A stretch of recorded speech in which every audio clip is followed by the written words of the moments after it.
İxtisas seçimində də əsas rolu kim oynayır? Valideyn və müəllim. Elə tələbəmiz var ki, düşünür ki, gedim əczaçılıq oxuyum, müəyyən qədər bal toplayıb ödənişsiz olsun və valideynlərim əziyyət çəkməsinlər. Hər illik dövriyələri milyardın üzərindədir artıq. Bizim bugünkü gün kreditlərin faizləri fiksdir və 2,6%. Mənim valideynlərim həmin dövrdə yalnızca məni yox, eyni zamanda məndən böyük bir qardaşım var idi. O isə Türkiyədə təhsil alırdı bu dövrdə.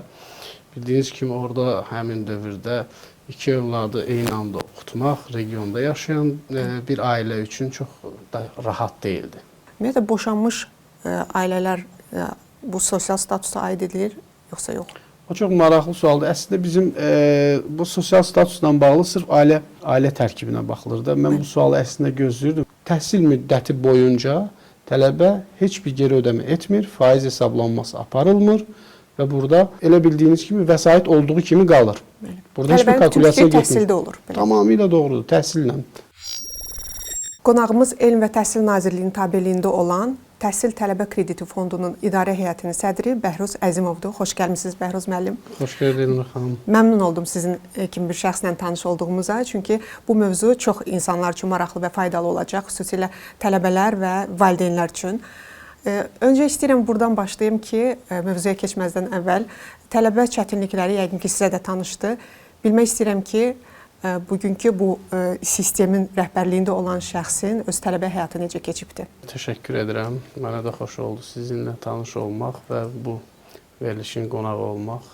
Dəvət etdiyiniz üçün xüsusilə təşəkkür edirəm. Doğrudan da aktual mövzudur. Yəni bu mövzuda danışmaq hər bir halda düşünürəm ki, nə qədər danışsaq azdır. Çünki qeyd etdiyiniz kimi, necə ki sizin bu layihədən, belə deyək, fondun fəaliyyətindən xəbəriniz yox idisə, düşünürəm ki, bizim respublikada, bizim cəmiyyətdə kifayət qədər belə adamlar var ki, hələ də fondun fəaliyyətindən xəbərdar deyirlər və bu baxımdan düşünürəm ki, nə qədər belə biz fəaliyyətimizi istər sosial media məcrasında, istər TV, radio məcrasında vətəndaş cəmiyyəti üçün açıqlayıcı verilişlərlə çatdırsaq, o qədər yaxşıdır və effektiv olar. Əslində, Bəhruz Əzimovun o qədər də belə keşməkeşli tələbəlik həyatı olmayıb. Orta statistik tələbə kimi qələmə verə bilərəm özümü. Çünki mən dövlət sifarişli təhsil almışam və bu mənim dövlətə olan bir borcumdur. Bugün hər hansı təhsil müəssisəsində dövlət sifarişi ilə, yəni ödənişsiz əsaslarla təhsil alırsınızsa belə, adambaşı maliyyələşmə ilə dövlət sizin əvəzinizə vəsaiti büdcədən maliyyələşdirir və həmin təhsil müəssisəsinin büdcəsinə köçürtür. Bugün biz dövlət sifarişi ilə oxuyan şəxslər düşünürəm ki, elə dövlətə borcluyuq və bugün də ona görə də bu müqəddəs missiyanı yerinə yetiririk. Bəli, elə mən özüm də bu arada təşəkkürümü bildirirəm dövlətə. Bəli, bəli. Çox sevindirici hal ondan ibarətdir ki, artıq bugün dövlət yalnızca hansısa dövlət sifarişi ilə təhsil alan tələbələrə yox, eyni zamanda ödənişli oxuyan tələbələr üçün də xüsusi imkan yaradıb.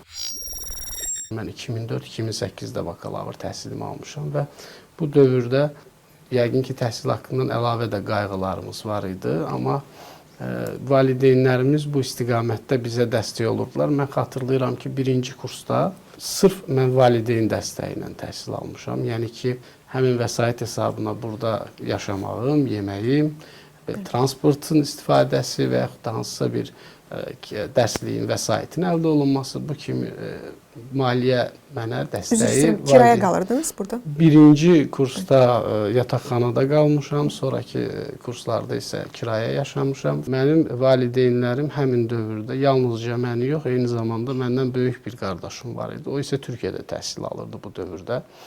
Bildiyiniz kimi orada həmin dövrdə iki övladı eyni anda oxutmaq regionda yaşayan bir ailə üçün çox da rahat deyildi. Açığı çox çətin idi və mən də bunu başa düşürdüm və görürdüm və bu baxımdan hətta qeyri-ixtisas sahələri üzrə açığı desək, xarici restoranlarda həm ingilis dilimi inkişaf elətdirmək üçün mən ofisiant kimi də işləmişəm. İkinci kursda ki öz vəsaitimi təmin edim. Amma sonraki kurslarda artıq ixtisas üzrə yarımştat dərsdən sonra oxumaqla bərabər işləməyə başladım və düşünürəm ki, o peşəkar karyeranın o ilk addımlarını orada atmağa başladım. Məzun olduqdan sonra həqiqi hərbi xidmətdən sonra isə bir dönəm regiona qayıtdıqdan sonra orada hətta mən bir ildən çox rayonda, belə deyək, telekommunikasiya qovşağı Qax ATS-ində elektron mühəndis kimi, mühəndisin köməkçisi kimi daha doğrusu işləməyə başladıq. Hansı ki, sürətli şəkildə elektronlaşma başlayırdı. Əsasən mənim sahəm bakalavr təhsilində sistemlərin avtomatlaşdırılmasından ibarət idi. Bu ixtisasda təhsil almışdım və ondan sonra artıq keçid aldıq. Bakı şəhərində özəl bir şirkətdə fəaliyyətimi davam etdirdim. Daha sonra dövlət sahəsinə, dövlət qurumları istiqamətində fəaliyyətimi davam elətdirməyə başladım və bu məcra ilə peşəkar karyeramızın yolu davam elədi. Siz də tələbə həyatının çətinliklərini görmüsünüz. Öncə elə dediniz, sonra məlum oldu ki, hətta işləyərək, hətta ofisiant işləyərək, bu heç nəyə mane deyil təbii ki. Xarici dövlətlərdə məhz belə baş verir hər şey. Bəli. Bütün uğurlu şəxslərin keçmişində çətinliklər olur və o çətinliklər insanı böyüdür doğrudan da. Tamamilə doğrudur. İndiyə qədər təhsil tələbə kredit fondunun yaradılmasına əsas maneələr nə idi və hansı müzakirələrdən sonra bugünkü sistem yaradılıb? Çox maraqlı sualdır. Məncə daha çox bu məsələlər ehtiyaca bağlı olan məsələlərdir. Ehtiyacın daha çox, daha dolğun, qabarıq şəkildə artıq ortaya çıxması ilə birlikdə bu səbəb və nəticə məsələsidir. Bu səbəbi gördükdən sonra artıq nəticə yönümlü addımlar atılmağa başlayır. Amma mən sizin diqqətinizə çatdırım ki, təhsil tələbə krediti fondu kimi analoji fəaliyyət göstərən, səhv etmirəmsə 2015 ya 2016-cı ilin əvvəllərində başlamışdı bu qurum fəaliyyətə. Elm və Təhsil Nazirliyinin təşəbbüsü ilə bizim maarifçi tələbə təşkilatımız var idi. Bizim dediyimiz zaman, yəni mən özümüzünkiləşdirirəm bunu, amma Elm və Təhsil Nazirliyinin təşəbbüsü ilə yaradılmışdı. Burada bizim təhsil müəssisələri investor qismində çıxış edirdi. Səhv etmirəmsə bu formada işləyirdi mexanizm. Hansı ki, bu təhsil tələbə krediti yox, bu maarifçi krediti fondu tələbələrə müraciətlərini alıb emal edib təyinat aparırdılar, amma orada hər hansısa bir vəsait köçürülmürdü. Orada həmin fond, həmin təşkilat bu tələbəyə zamin dururdu və onun təhsil haqqı dondurulurdu, belə başa düşürük. Təhsili dondurulmurdu, amma təhsil haqqı dondurulurdu. Tələbə oxuyurdu, bitirirdi müqavilə əsasında. Oxşar şərtlər idi bir balaca, indiki şərtlərə oxşar idi. Amma vəsait orada yox idi və nəticə itibarilə məzun olduqdan sonra işləyirdi və bu vəsaiti geri qaytarmağa başlayırdı. Yəni bu təşəbbüs əslində 2015-ci ildən var idi və kifayət qədər tələbələrə əhatə eləyirdi. Dövlət universitetləri və bir neçə özəl universitetinə şamil olundu. Amma zaman gəldi ki, 2020-lərdə filan artıq elm və təhsil ictimaiyyəti bu istiqamətdə daha tutarlı, daha köklü, daha təməli düzgün qurulmuş bir sistemin yaradılmasının qərarına gəldilər. Hansı ki, bu təhsil tələbə kredit fondunun fəaliyyətinin artıq ortaya qoyulmasının üçün atılan addımlar idi və bu layihə işləndi. Ölkə səviyyəsində, dövlət rəhbərliyi səviyyəsində ölkə başçısının fərmanı ilə yaradıldı və ölkə dəstəyi ilə belə bir təşəbbüs artıq bugünkü gün reallıqda var. Bəs yaradarkən bu sistemi hansı dünya praktikasından istifadə olun, hansı ölkələrlə bizim sistem daha yaxındır? Ümumiyyətlə, fondun yaradılmasında başlıca baxsaq məsələlərə, bütün dünya ölkələrində olan oxşar təcrübələrə müqayisə olunub, həmin təcrübələrdən faydalanılıb. İstər qrantlar, istər kreditlər, bugün bizdə də qrantlar var, bizdə də bugün təqaüdlər var, bizdə də bugün kreditlər var. Amma sırf kredit işinə tərəfinə baxsaq, məsələnin, istənilən ölkə ilə müqayisə edə bilərik bunu. Ən uğurlu, ən uyğun şərtlərlə verilən kreditlər bugünkü gün bizim ölkədə ola bilər. Mən sizə bir müqayisəni nəzərinizə çatdırım. Bu yaxınlarda biz İsveç Krallığındaydıq. Stokholmda fəaliyyət göstərən CSN adlı onların böyük bir, köklü bir təşkilatdır. Düşünün ki, 100 illik təşkilatdır və onlar hər illik dövriyyələri milyardın üzərindədir artıq. Bizim bugünkü gün kreditlərin faizləri fiksdir və 2,6%-dir. Düşünün ki, onlar öz kreditlərini, qrantlardan əlavə təhsil kreditlərini sırf onların Milli Bankının deyək də bank kreditlərini verdikləri uçot faiz dərəcəsi düşünürük. Bizim Milli Bankımız uçot faiz dərəcəsi nə qədər eləyir? Misal üçün bugünkü gün bu il üçün mən bildiyim qədərilə uçot faiz dərəcəmiz 7.2-dir, aşağı dəhlizi hardasa 6.2-dir, yuxarı dəhlizi 8.2-dir. Amma bizim kreditlər 2 və 6 faizdir. Yəni uçot faiz dərəcəsindən aşağıdır. İnflyasiya faizimiz 6%-dirsə, elə ən yuxarı kredit faizimiz inflyasiya faizi qədərdir. Amma həmin İsveç Respublikasında isə bu kreditin faizini uçot dərəcəsinə indeksləyiblər. Yəni uçot dərəcəsi nə qədər ki qalxacaq, krediti həmin faizlə verəcəklər. Nə qədər ki düşəcək, onunla düşəcək. Amma bizdə də bunun aşağı düşmə ehtimalının olmadığı üçün aşağı verilmiş bu kredit faizi ən yaxşı şərt deməkdir. Bəhruz müəllim, bəs bu kreditlər klassik bank kreditlərindən nə ilə fərqlənir? Bu çox maraqlı sualdır. Niyə maraqlı sualdır? Vətəndaş üçün maraqlı sualdır.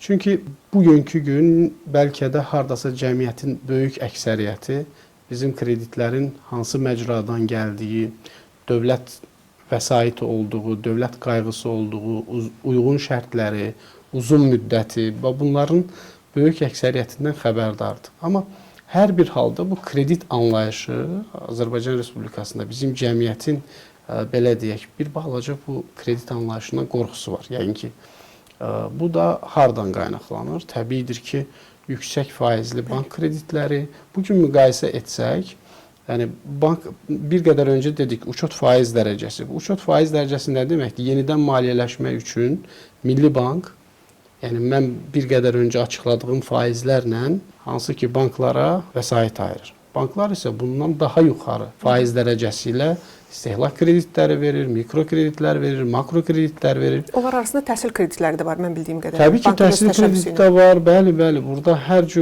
hər formada adlandırıb o kreditləri verə bilərlər. Amma yəni faiz dərəcələri, yəni 12, 13, 15, hətta effektivi 20 faizlərdə gəlib hesablanır. Gəlin kreditin bankla müqayisəsinin əsas tərəfinə də baxaq. Bank krediti sizə təqdim olunduğu günü artıq faizlərin hesablanması nə olur? Start verilir, düzdür? Başlayır faizlər kalkulyasiya olmağa. Bəli, növbəti ay həmin günü hesablanmış faizlərlə birlikdə geri ödəyirsiniz. Amma bizdə belə deyil. Kredit tələbəyə ayrılır və təhsil müddəti boyunca tələbə heç bir geri ödəmə etmir, faiz hesablanması aparılmır və burada elə bildiyiniz kimi vəsait olduğu kimi qalır. Burada heç bir kalkulyasiya getmir. Təhsildə olur. Tamamilə doğrudur. Təhsillə maraqlanır. Hətta bitirdikdən sonra ona 2 il güzəşt müddəti veririk. Bu müddətdə də yenə geri ödəmə, kreditin faizli olması hesablanmır. Hətta yaxşı oxuyan tələbələrə faizsiz olması və vəsaitin bir hissəsinin bağışlanması kimi bizim tətbiqlərimiz var. Təbii ki, bu qanunvericiliklə təsdiq olunmuş tərəfləridir. Kimlər tələbə kredit fonundan yararlana bilər? Əsas seçim meyarları hansıdır? Yəni bu sualın içində siz artıq cavablandıra bilərsiniz. Həm az təminatlı ailələrlə bağlı, həm də standart kredit formasına. Elə sizin özünüzün də qeyd elədiyiniz kimi 2 növ təhsil tələbə kreditimiz var bizim. Əslində fondun yaradılmasında başlıca məqsəd o idi ki, az təminatlı ailələrin, yəni xüsusi əsas qrupların təhsilə çıxışını təmin edək. Eyni zamanda standart paket dediyimiz digər bir kredit növü də bunun yanına əlavə olundu ki, bu bərabər imkanlar sağlamaq üçün cəmiyyətimizə. Ki, sosial kredit 2% verilir, standart 6% verilir. Bu, sosialla standartın arasındakı faiz fərqidir. Eyni zamanda o deməkdir ki, standart kredit almaq istəyən şəxs öz vəsaiti olsa belə, yenə də bu kreditdən istifadə etməsi daha məqsəd uyğundur. Meyarlar nədən ibarətdir?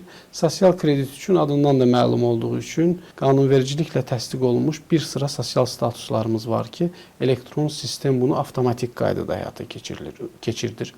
Ümumiyyətlə, nəzərinizə çatdırım ki, təhsil kreditlərinə müraciət və təyinat tam olaraq elektron müstəvidə aparılır. Yəni, burada vətəndaş məmur təması yoxdur. Yəni, zero touch dediyimiz anlayışdır burada. Şəffaflıq tam təmin olunur. Elektron sistem inteqrasiya olunmuş digər qurumların bazalarına sorğu əsasında məlumatları alıb emal edir və tələbənin sosial statusu varsa, ona sosial kredit təyinatı aparır. Yəni, bu sosial statuslara enmək istəyiriksə, bir-bir bunu açıqlamaq da olar ki, tələbələrimizin həm valideyninin statuslarına uyğun, həm də sırf özünə nəzərən biz və yaxud da sistem daha doğrusu təyinat aparır. Valideynin statuslarına baxsaq, hansı statuslardır bunlar? Əgər hər iki valideyni varsa, ikisi də həyatdadırsa, ikisində də həmin indi sayacağım statuslar olmalıdır. Əgər yox, bir valideyni varsa, həmin valideynin də statuslar olmalıdır. Tələbənin valideynin birinci və ya ikinci qrup əlilli olması, yaşa görə sosial müavinət və ya yaşa görə pensiya alan olması, işsizlik statusunun olması kimi hallar, eyni zamanda birinci qrup əlillə qulluğa görə prezident təqaüdü anlayışı var. Həmin təqaüdü alan valideyn ola bilər və yaxud da ki, cəza çəkmə müəssisəsində olan valideyn ola bilər. Tələbənin özünə nəzərən insansız statuslara baxılır. Üçüncü qrup əlilli olan tələbə, yəni ki, bildiyiniz kimi birinci və ikinci qrup olan əlilli olan tələbələrimiz bugünkü gün təhsil qanunvericiliyinə uyğun olaraq onlar imtiyazlıdırlar, təhsil haqqından azaddılar. Üçüncü qrup bizdə sosial statusdur. Bundan əlavə də əgər tələbə ünvanlı dövlət sosial yardım alan ailənin üzvüdürsə və bu zaman o sosial kreditdən istifadə edə bilər. Eyni zamanda ailə başçısını itirməyə görə sosial müavinət və ya ailə başçısını itirməyə görə pensiya alan tələbədir. Yəni valideynlərindən birisini itirib və bildiyiniz kimi bakalavr təhsil alsa belə tələbə 23 yaşa qədər bu təqaüd dövrü uzanır. Yəni valideyninin birini itiribsə mütləq ki biz bunu sosial kimi qəbul edirik. Standart kreditdə isə sırf tələbələrin təhsil göstəricilərinə uyğun təyinat aparılır. Hansı ki, ilk qəbul olanda qəbul balına baxılır. Misal üçün, bakalavr təhsilində 250 bal, magistraturada 50 bal, orta ixtisasda 110 bal və peşə təhsilində isə orta attestat balının 3 olması kifayətdir ki, o standart kreditdən istifadə eləsin. Sonraki semestrlərdə isə 71 bal və üzəri göstərici kifayət edir ki, onlar kreditə müraciət etsinlər. Bəs bu güzəştlərdən danışmışkən, yəni bu kreditdən əlavə hansı güzəştlərdən söhbət gedir? Bəli. Biz qeyd elədik ki, bu kreditlər çox uzun dövrə əhatə eləyir. Yəni, misal üçün bir bakalavr təhsilinə baxsaq, 4 il normativ təhsil dövrü, ən aşağı 4 il bakalavr təhsili, sonra 2 il güzəşt dövrü, 10 il isə geri ödəmə dövrüdür burada, 120 ay. Və bundan əlavə möhlət dövrləri də var, bir qədər sonra ondan danışarıq. Lakin burada tələbələrin yalnızca təhsil krediti aldığı zaman 2 və 6% bu krediti geri ödəyəcək deyə bir şey yoxdur. Bugünkü gün bizim bazada bu güzəştlər və belə deyək, bağışlanmalarla bağlı müəyyən məlumatlar var. Biz bunu tez-tez ictimaiyyətlə də bölüşürük. Hansı ki, təhsil dövründə yaxşı müvəffəqiyyət göstəricisi göstərən, yəni yaxşı oxuyan tələbələrə, faizsiz əlaçı oxuyanlara isə vəsaitin bağışlanması necə həyata keçirilir bu? Bu da qanunvericiliyin tələbidir təbii ki. Əgər sosial kredit alan tələbə krediti aldığı semestrin sonunda 71 bal toplayarsa, ümumi orta müvəffəqiyyət göstəricisi 71 və yuxarı olarsa, bu zaman onun həmin kreditin, həmin tranşı gələcəkdə faizsiz olaraq geri qaytaracaqdır. Bütün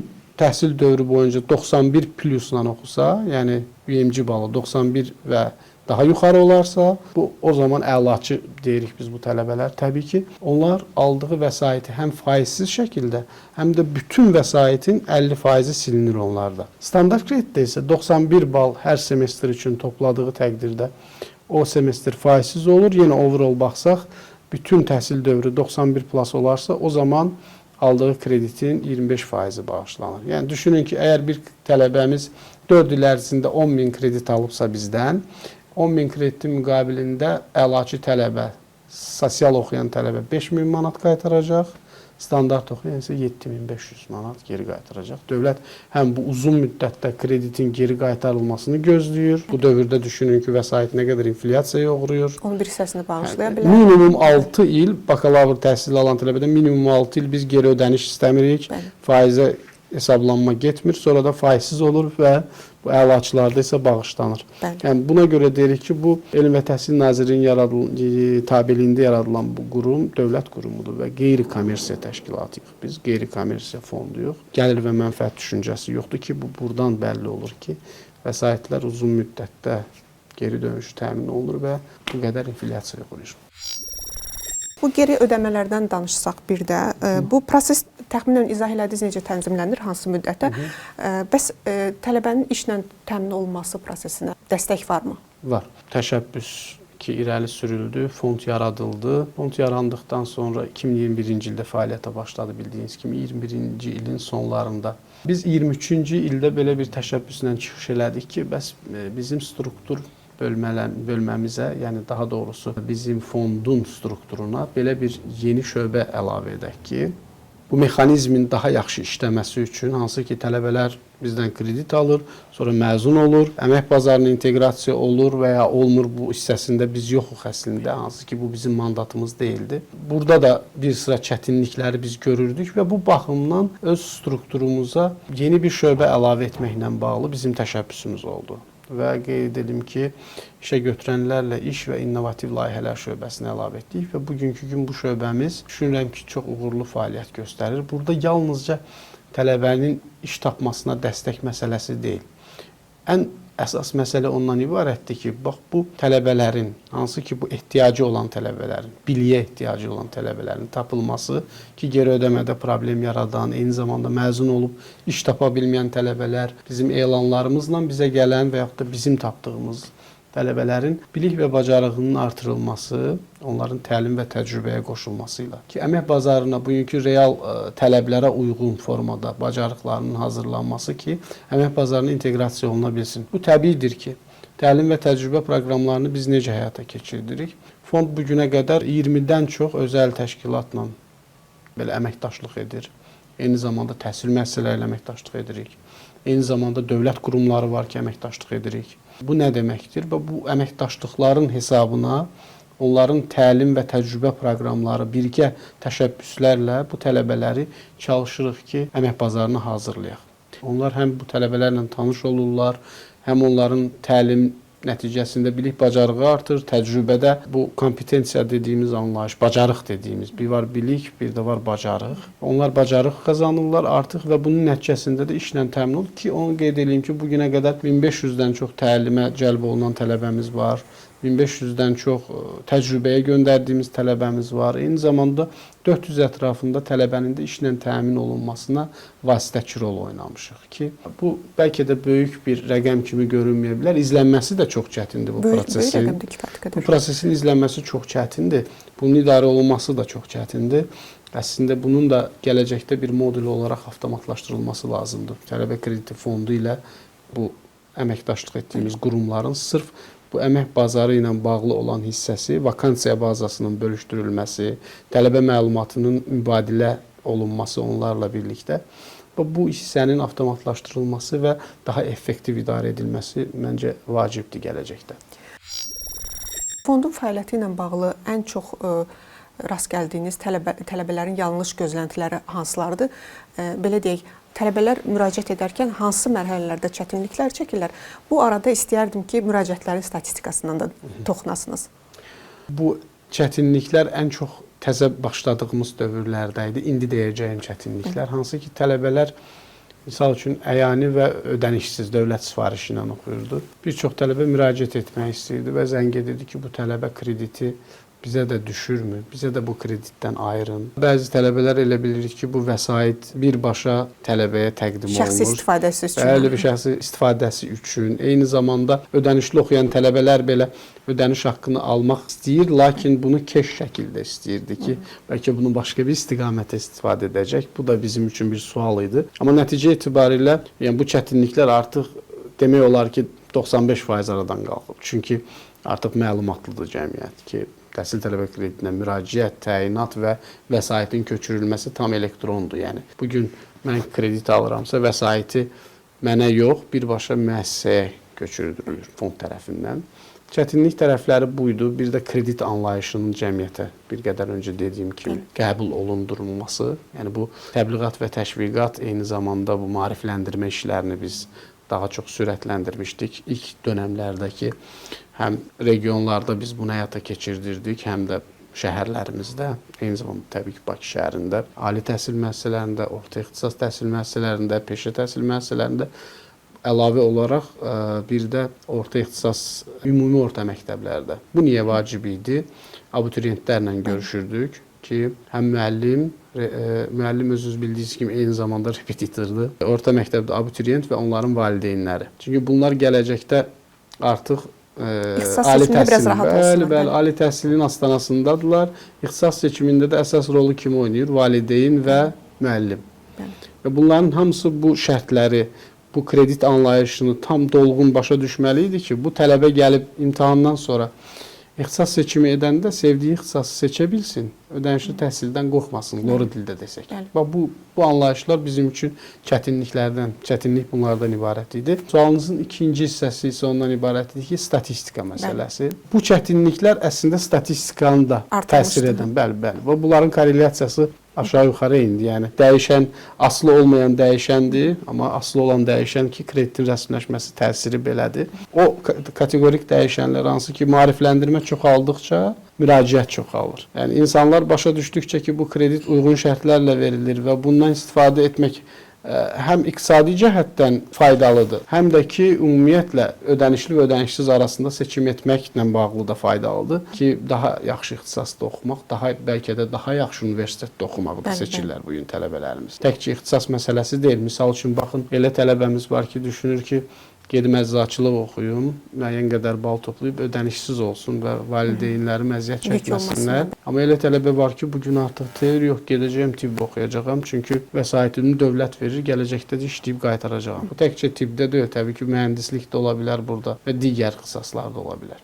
Və bunları etdikcə biz 21-ci il, 22-ci il, 23, 24, 25 bugünkü gün artıq bizim fonda məxsus elektron sistemdə 85 mindən çox müraciət daxil olub. 4 il ərzində? Bəli, 4 il ərzində 70 mindən çox tələbə müqaviləsi bağlamışıq bugünə qədər. Böyük bir faizi demək olar. Çox böyük rəqəmlərdir bunlar 4 il ərzində. 70 min, hardasa 500 civarında.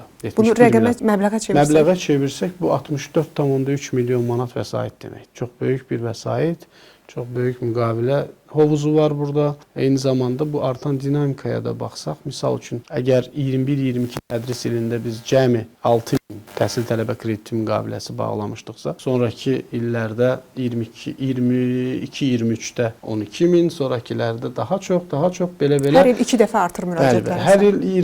Hər tədris ili də olaraq baxa bilərik buna, təqvim ili olaraq da baxa bilərik. Misal üçün, diqqətinizə çatdırım ki, əgər təqvim ili kimi baxsaq, bu təqvim ilində 25-ci ildə 22,5 milyon manat vəsait xərcləmişik. Bu da hardasa gəlib 23 mindən bir qədər çox təhsil tələbə krediti müqaviləsinin bağlanması deməkdir ki, bundan əvvəlki il 17,5 min tələbə idi hardasa belə bir şey.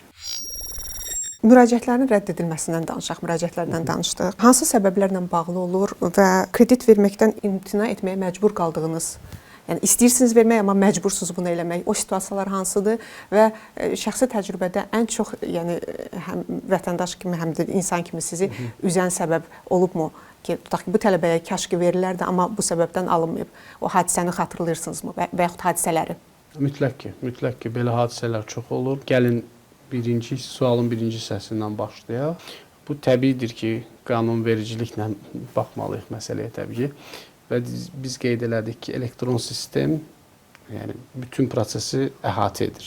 Yəni biz hansısa tələbəyə imtina vermək zorunda qalmırıq. Bunun hamısını elektron sistem edir. Yəni ki, əgər sosial kreditə müraciət etmiş tələbə, əgər seçim edibdir və sosial kredit almaq istəyir tələbə, sistem onun sosial statuslarını yoxlayır. Bir qədər öncə dediyim kimi, digər qurumlardan bu məlumatları əldə edir. Əgər o sosial statuslar təmin olunmazsa, tələbəmiz o kreditdən imtina cavabı alır. İkinci növbədə standart kreditdə isə təhsil göstəriciləri. Elm və Təhsil Nazirliyinin mərkəzləşdirilmiş elektron informasiya sistemində ali təhsil və orta ixtisas, eyni zamanda peşə təhsilinin informasiya sistemi var. Oradan təhsil göstəriciləri bizim portala inteqrasiya olunur. Eyni zamanda təhsil müəssisəsi də bu göstəriciləri bir daha nəzərdən keçirdir, təsdiqləyir və ya redaktə edir, yenidən təsdiqləyir.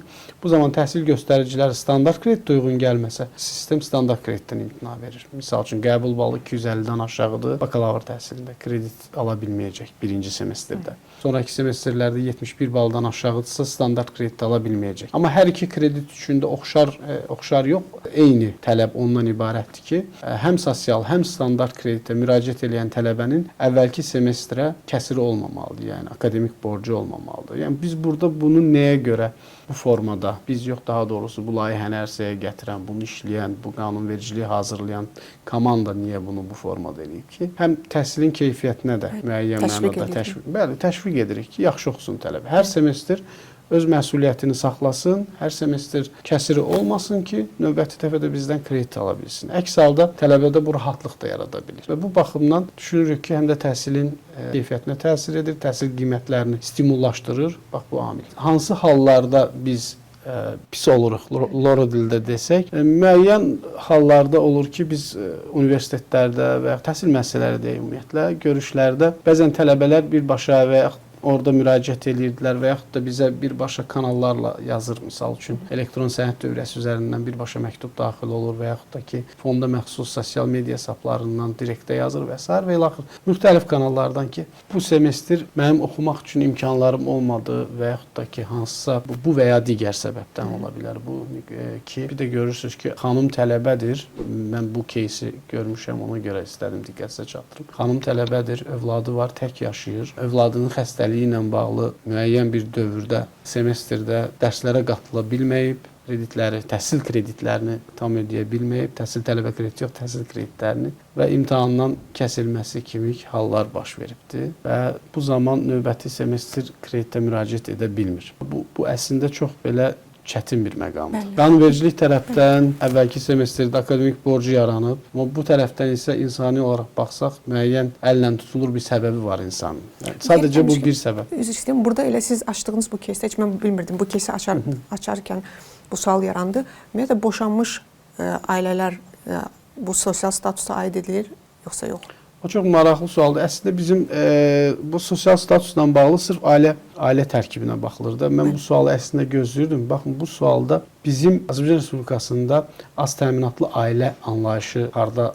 biz təsdiqini tapırıq. Əmək və Əhalinin Sosial Müdafiəsi Nazirliyinin ünvanlı dövlət sosial yardım aləti var. Bu da öz qanun və ünvanlı yardım qanunvericiliyi ilə tənzimlənir. Yəni biz bugünkü günü fond olaraq bu bizim mandatımız deyil ki, mən sizə deyim ki, siz az təminatlı ailəsiniz. Bu az təminatlı ailə anlayışını biz öz alətimizdə, biz mexanizmimizdə dövlətin digər mexanizminə bağlamışıq ki, bu adam əgər az təminatlı ailənin fərdidirsə ünvanlı yardım alacaq. Ünvanlı yardım alırsa artıq sosial kredit alacaqdır. Boşanmış qadının əgər 8 yaşa qədər uşağı varsa və yaxud da ki, ailə gəlirləri aşağıdırsa və tələbədirsə, o ünvanlı yardım alması üçün o qədər də, belə deyək də, çətin şərtlər yoxdur. Rahatlıqla bunu ala bilər.